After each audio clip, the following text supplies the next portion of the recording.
శ్రీమాత్రే నమ. జయ గురు దత్తాత్రేయ నమ.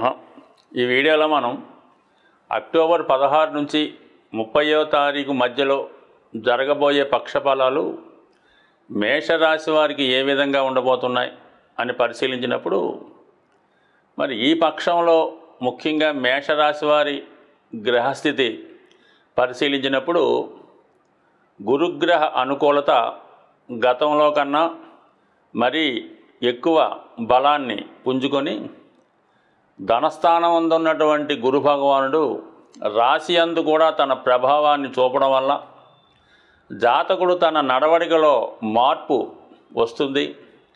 అలాగే ధనం సంపాదించే విషయంలో కొత్త విషయాలు తెలుసుకుంటాడు. గతంలో కన్నా చాకచాక్యంగా అతని వాక్చాతుర్యం పెరుగుతుంది. కుటుంబంలో అతని పరపతి పెరుగుతుంది. అలాగే గతంలో కన్నా ఎక్కువ ధనం సంపాదించి ఎక్కువ కుటుంబ విషయాల మీద శ్రద్ధ తీసుకోవడం జరుగుతుంది.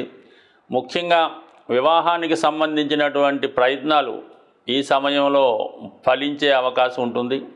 అలాగే జాతకుడు ఉన్నత విద్య కొరకు కానీ విదేశ ప్రయత్నాలు కానీ విదేశం వెళ్ళుటకు చేయి ప్రయత్నాలు సఫలీకృతం అయ్యే అవకాశం ఉంటుంది గురుగ్రహ అనుగ్రహంతో.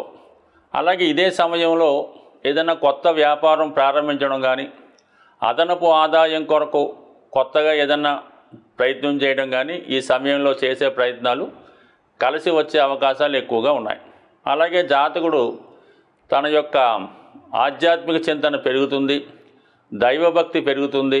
ఆధ్యాత్మికంగా ఏదో ఒక దీక్ష తీసుకొని అది సఫలీకృతం అయ్యే విధంగా జాతకుడు తన ప్రయత్నాన్ని చేయడం జరుగుతుంటుంది. శని భగవానుడు కూడా లాభస్థానంలో సంచరిస్తూ వక్రగమనం వల్ల దశమస్థాన ప్రభావం కూడా ఇవ్వడం వల్ల వృత్తిలో జాతకుడు గతం కన్నా ఎక్కువ కష్టపడి గతంలో పోయిన అవకాశాలని తిరిగి పొందే ప్రయత్నం చేయడం జరుగుతూ ఉంటుంది.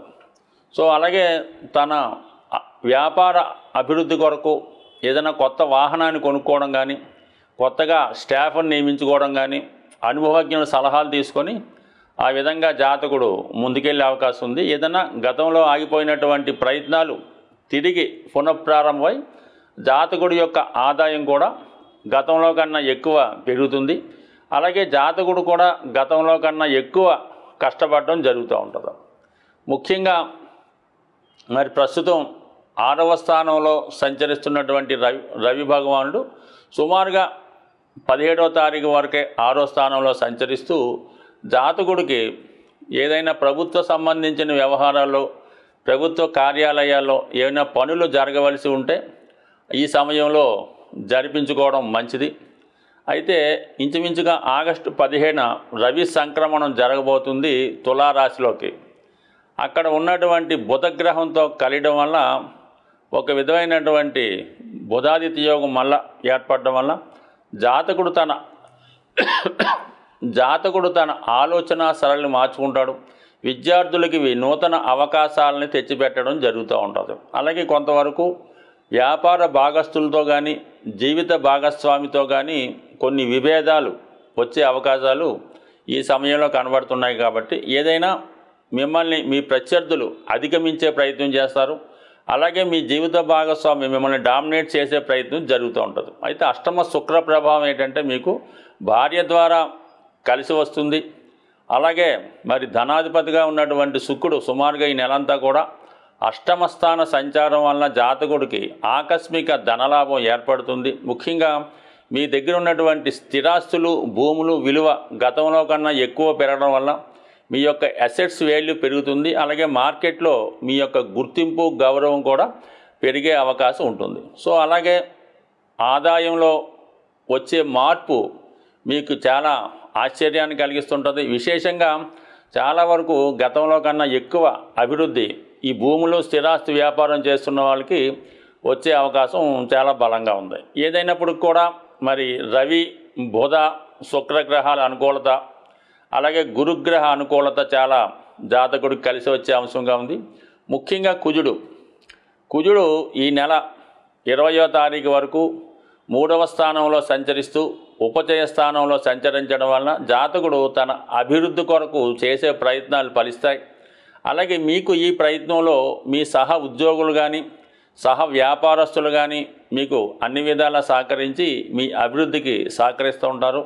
ముఖ్యంగా ఎవరైతే ప్రభుత్వ పోటీ పరీక్షలకు కానీ ప్రభుత్వ ఉద్యోగాల కొరకు కానీ ముఖ్యంగా ఈ పోలీస్ డిపార్ట్మెంటు అలాగే క్రీడారంగం మొదలగు వాటిలో అంటే మీ దేహ దారుఢ్యాన్ని మీ ఫిజికల్ ఫిట్నెస్ ఆధారంగా తీసుకొని సెలెక్ట్ చేసే ఉద్యోగాల్లో కుజుడు 3వ స్థానంలో ఉండడం వల్ల మీకు సహకరించడం జరుగుతుంటుంది. ఫర్ ది సేమ్ టైం మరి భాగ్యస్థానాన్ని కుజుడు 3వ స్థానం నుంచి చూడటం వల్ల జాతకుడు విదేశ ప్రయత్నాలు ఫలించే అవకాశం ఉంటుంది. కంపల్సరిగా ఈ జాతకులు ఎవరైతే ఈ రాశిలో ఉన్నారో వాళ్ళకి ఈ సమయంలో ఏదైనా విదేశ ప్రయత్నం ఫలిస్తుంది. లేదా ఏదైనా దూరంగా ఉన్నటువంటి పుణ్యక్షేత్రాలను కానీ దూరంగా ఉన్నటువంటి భక్తులను అంటే వారి యొక్క అభిమానులను దేవాలయాలను దర్శించే అవకాశం చాలా వరకు కనబడుతుంది. అయితే ముఖ్యంగా అక్టోబర్ 20వ తారీఖున కుజగ్రహం చతుర్థ స్థాన ప్రవేశం, ఇంచుమించుగా అదే స్థానంలో కుజగ్రహ స్తంభన,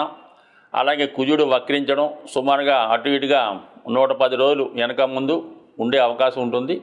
మరి ఇది ఎంతవరకు అంటే జాతకుడికి తన యొక్క స్థిరాస్తులు అమ్మే ప్రయత్నం 100% ఫలిస్తుంది.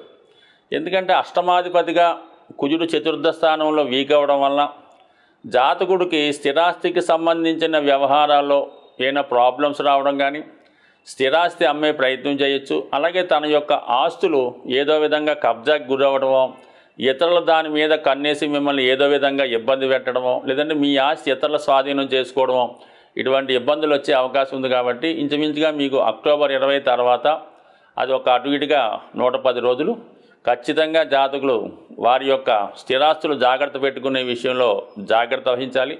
ఏదైనా ఆస్తి అమ్మదలుచుకుంటే తొందరగా అమ్ముడవుతుంది. కొనే విషయంలో కూడా చాలా జాగ్రత్తగా పరిశీలించి కొనుక్కోవాలి తప్ప తొందరపడి కొనడం వల్ల దాంట్లో లిటిగేషన్లో ఇబ్బందులు వచ్చే అవకాశం ఉంటుంది.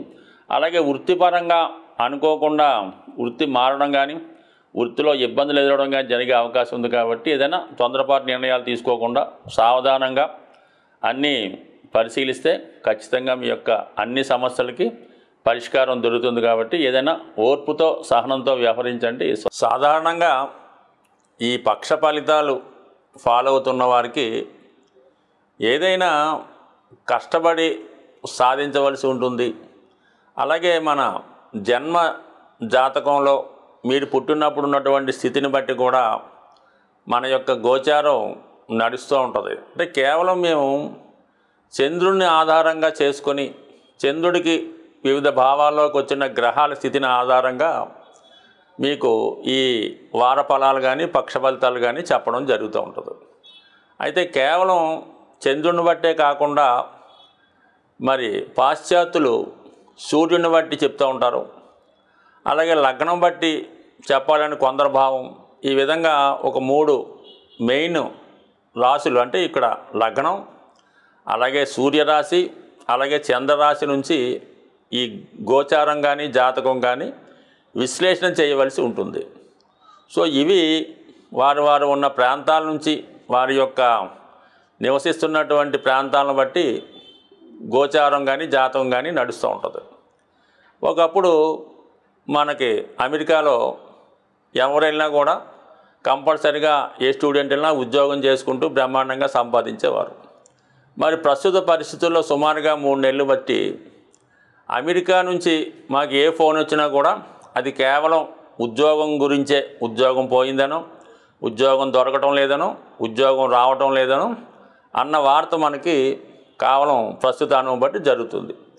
అదే మరి హైదరాబాద్లో చిన్న ప్రయత్నం చేసినా కూడా వాటికి స్థాయి తగ్గట్టుగా ఉద్యోగం ఇక్కడ రావడం జరుగుతుంది. సో అంటే దేశమాన కాల పరిస్థితులను బట్టి జాతకం మారడం జరుగుతూ ఉంటుంది. అలాగే చాలా కాలంగా మరి మనం నివసిస్తున్నటువంటి గృహం కూడా జాతకుడి మీద తన ప్రభావాన్ని చూపుతూ ఉంటుంది. అంటే ఒకే గృహం అది వాస్తుపరంగా ఉన్నప్పటికీ కూడా ఎక్కడ ఉండవలసిన వారు అక్కడ ఉండకపోవడం వల్ల కూడా కొంతవరకు కారణం అవుతూ ఉంటుంది. ఉదాహరణకి యజమాని నైరుతిలో ఉండవలసి ఉంటుంది. ఆ నైరుతిలో ఉండవలసిన యజమాని ఈశాన్యంలోనూ ఆగ్నేయంలో ఉంటే ఆ కుటుంబం యొక్క ఆదాయం పతనం అవడం జరుగుతూ ఉంటుంది. అలాగే ఈశాన్య రూమ్లో ఉన్నటువంటి వారు జీవితంలో అభివృద్ధి రాకపోవడం, ఎప్పుడూ నిరాశగా రావడం అనేక ప్రభావాలు వాస్తు మీద చూపిస్తూ ఉంటాయి. అతను ఉన్నటువంటి ప్రాంతం బట్టి చూపిస్తూ ఉంటాయి, అతను నడవడిక జీవన విధానం బట్టి చూపిస్తూ ఉంటాయి. కొందరి జాతకంలో చిన్న ఉద్యోగంలో చేరి, అంటే శని నీచలోనూ ఉంటే చిన్న ఉద్యోగంలో చేరి ఉన్నత స్థాయికి వెళ్ళవలసి ఉంటుంది. వాడు ఏదో ఉన్నత స్థాయి కోసమే ప్రయత్నం చేస్తూ ఇంట్లోనే ఉంటాడు, వాడికి జీవితంలో సక్సెస్ రాదు. అలాగే చేసే ప్రయత్నం బట్టి కూడా ఉంటుంది. ఎప్పుడూ కూడా ఒక భావం యాక్టివేట్ అవ్వాలంటే, అంటే దశమ భావం యాక్టివేట్ అవ్వాలంటే జాతకుడు ఏదో ఒక వృత్తి చేస్తూ ఉండాలి. కనీసం జీతం ఇవ్వకపోయినా ఏదో ఒక ఇన్స్టిట్యూట్లో వర్క్ చేయడమో, 10 మందికి ప్రైవేట్ చెప్పడమో, లేదంటే సమయానికి ఏదో టెంపుల్కి వెళ్ళి అక్కడ కాలక్షేపం చేసి ఒక క్రమశిక్షణతో 10వ భావాన్ని యాక్టివేట్ చేసుకుంటే ఆటోమేటిక్గా జాతకుడికి ఉద్యోగం వస్తూ ఉంటుంది.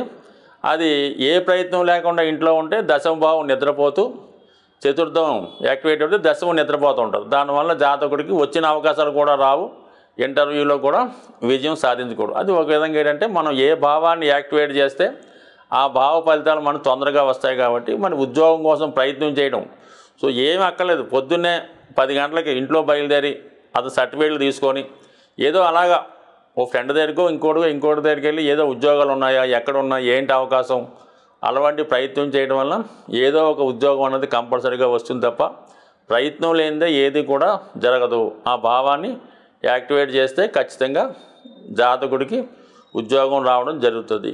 ఖచ్చితంగా ఇది మనకి సూర్య భగవానుడు చెప్పే పాఠం అన్నమాట. సూర్యుడు తనకి ఎంత ఉన్నా, ఏవైనా ఎంత కొంపలు మునిగిపోయినా తను డ్యూటీకి ఎక్కుతాడు, అలాగే తను ప్రయత్నం చేసుకుంటాడు. సాయంకాలం మళ్ళీ అస్తమించడం జరుగుతూ ఉంటుంది, మళ్ళీ ఉదయం వస్తూ ఉంటాడు. అలాగే సూర్య భగవానుడితో మీరు సూర్యుడి కన్నా ముందు వేకువగా లెగిస్తే ఖచ్చితంగా సూర్యుడితో పాటు వచ్చినటువంటి కిరణాలు కంపల్సరీగా జాతకుడిని అభివృద్ధి వైపు ప్రయాణించే విధంగా చేస్తాయి. కాబట్టి ఏదైనా ప్రయత్నంతో ఏదన్నా సాధించవచ్చు. ప్రయత్నం లేకుండా ఎంత గొప్ప జాతకమైనా ఎందుకు కూడా ఉపయోగపడే అవకాశం ఉండదు. స్వస్తి.